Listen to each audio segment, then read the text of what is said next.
મહુવા શહેરના હૃદય સમાન એવા શ્રી ખીમનાથ મહાદેવના મંદિર ખાતે હર રવિવારે યોજાતી શિવસભા આ રવિવારે પણ સુંદર રીતે ધાર્મિક વાતાવરણમાં યોજાઈ હતી. શ્લોક ગાન અને ધાર્મિક વાતો સાથે બાળકોએ આનંદની અનુભૂતિ કરી હતી. મહુવા શહેરના હૃદય સમાન શ્રી ખીમનાથ મહાદેવના મંદિર ખાતે હર રવિવારની માફક આજે પણ શિવના ફળિયામાં અને પૂજ્ય ભગત બાપુની પ્રેરણાથી અને સેવક ભાઈઓ અને બહેનોના અથાગ પ્રયત્નથી શિવ છોરુના સથવારે સુંદર રીતે ધાર્મિક વાતાવરણમાં શિવ સભાનું આયોજન કરવામાં આવ્યું હતું. વિવિધ ધાર્મિક શ્લોક ગાન, વિવિધ ધાર્મિક વાતો સાથે શિવ છોરુએ આનંદની અનુભૂતિ કરી હતી. દિવસે અને દહાડે શિવ છોરુની શિવ સભામાં સંખ્યા વધતી જ રહે છે અને તેના પરથી સાબિત થાય છે કે આજના બાળકો ધાર્મિક જ્ઞાન મેળવવા ઉત્સુક છે. પૂજ્ય ભગત બાપુ અહીં હોય કે ન હોય, પરંતુ શિવ સભાનું આયોજન સમયસર અચૂક થાય છે અને તેમાં મહત્વનો ફાળો સેવક ભાઈઓ અને બહેનોનો છે. પૂજ્ય ભગત બાપુ બહાર હોય તો પણ શિવ સભાના સમાચાર અચૂક મેળવી જ લે છે. હર શિવ સભામાં નિમિત્ત માત્ર પરિવાર દ્વારા પ્રસાદીની સુંદર વ્યવસ્થા કરાતી હોય છે. ત્યારે આજની શિવ સભામાં પ્રસાદીના નિમિત્ત માત્ર મનોરથી યશવંતભાઈ અમૃતલાલ પંડ્યા પરિવાર રહ્યા હતા અને તેમના દ્વારા પ્રસાદીની સુંદર વ્યવસ્થા કરવામાં આવી હતી. તો શ્રી ખીમનાથ મહાદેવના સાનિધ્યમાં પ્રસાદીના મનોરથીનું સ્વાગત કરી સન્માન કરવામાં આવ્યું હતું.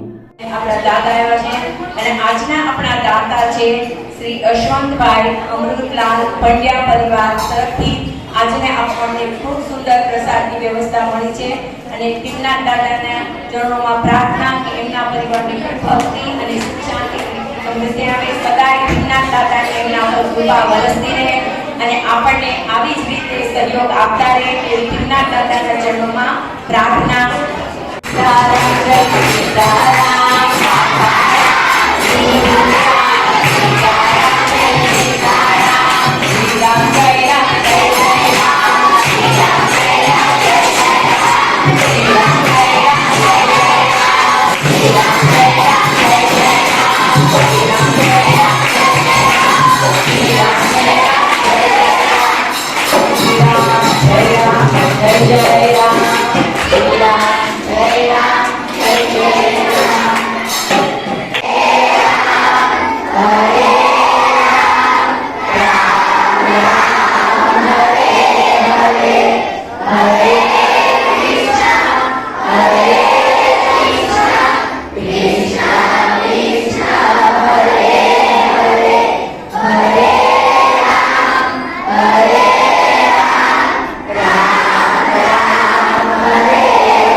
Krishna, Krishna, Hare